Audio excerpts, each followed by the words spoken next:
তো এটাই হচ্ছে শীতলা পুজো। আমি চলে এসেছি, আমার বন্ধু হচ্ছে আমার ক্যামেরাম্যান। এটা হচ্ছে তেল আর ওটা হচ্ছে জল। এটা hey guys, good morning, welcome to my new blog. আমার নাম কবি, তুমি দেখছো মা বাংলা ফ্যামিলি। তো গাইস, আগের ব্লগে তোমরা দেখেছো যে আমি ঝাড়খণ্ডে যাচ্ছি। তো ঝাড়খণ্ডে যাওয়ার পর কি কি হয়েছে তোমাদের নিশ্চয়ই দেখতে পেরেছো। তো তোমাদেরকে তবুও দেখাই যে আমার কাছে কি আছে, মানে ওখান থেকে কি দিয়েছে। তো তোমরা মা হাতে যেটা দেখতে পাচ্ছ, এটা হচ্ছে তেল আর ওটা হচ্ছে জল। এটার সাথে এটা মিক্সিং করে খেতে হবে। আর এই তেলটা যেটা আছে সেটা পুরো আমার এখান থেকে পুরো পায়ের নিচে পর্যন্ত মাখতে হবে। তাহলে আমি 1 মাসের মধ্যে সুস্থ হতে পারবো। তো তারপরেও জানি না, বাকিটা হচ্ছে ঈশ্বরের কাছে। আমার কাছটা আমি করে যাবো। আমি তো নিজেকে সুস্থ করার জন্য অনেক কিছু চেষ্টা করছি, তোমরা তো জানোই। তো চলো, আজকে আবার আমাদের পাড়ায় শীতলা পুজো।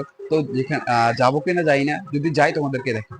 গাইস, আমাদের পাড়ায় হচ্ছে শীতলা পুজো। তাই শীতলা পুজো উপলক্ষে কিন্তু সবার বাড়ি এরকম ভাবে উঠোনে কিন্তু লেপা হয়, তাই কিন্তু মাও লেপছে।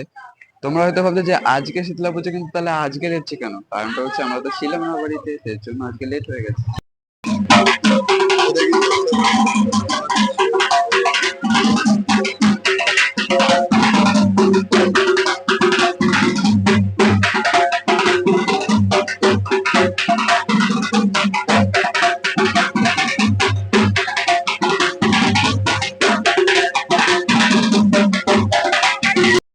যেহেতু আমাদের পাড়ায় শীতলা পুজো, তো আমাদের প্রত্যেকটা পাড়ার মানুষ কিন্তু এরকম ভাবে জ্বালা হয়ে আছে।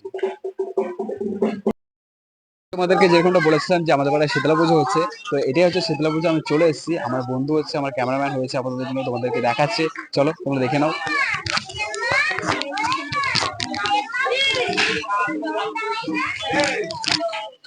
তো এটা হচ্ছে প্রণামী, আর এটা হচ্ছে আমাদের পাড়ায় শীতলা ঠাকুর। তো তোমরা সবাই নমস্কার করে নাও। পুজো এখনো চলছে, শুধুমাত্র অঞ্জলি হচ্ছে।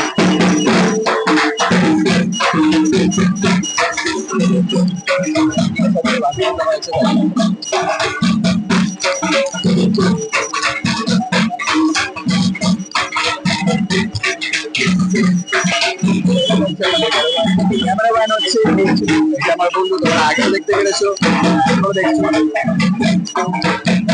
ক্যামেরাম্যান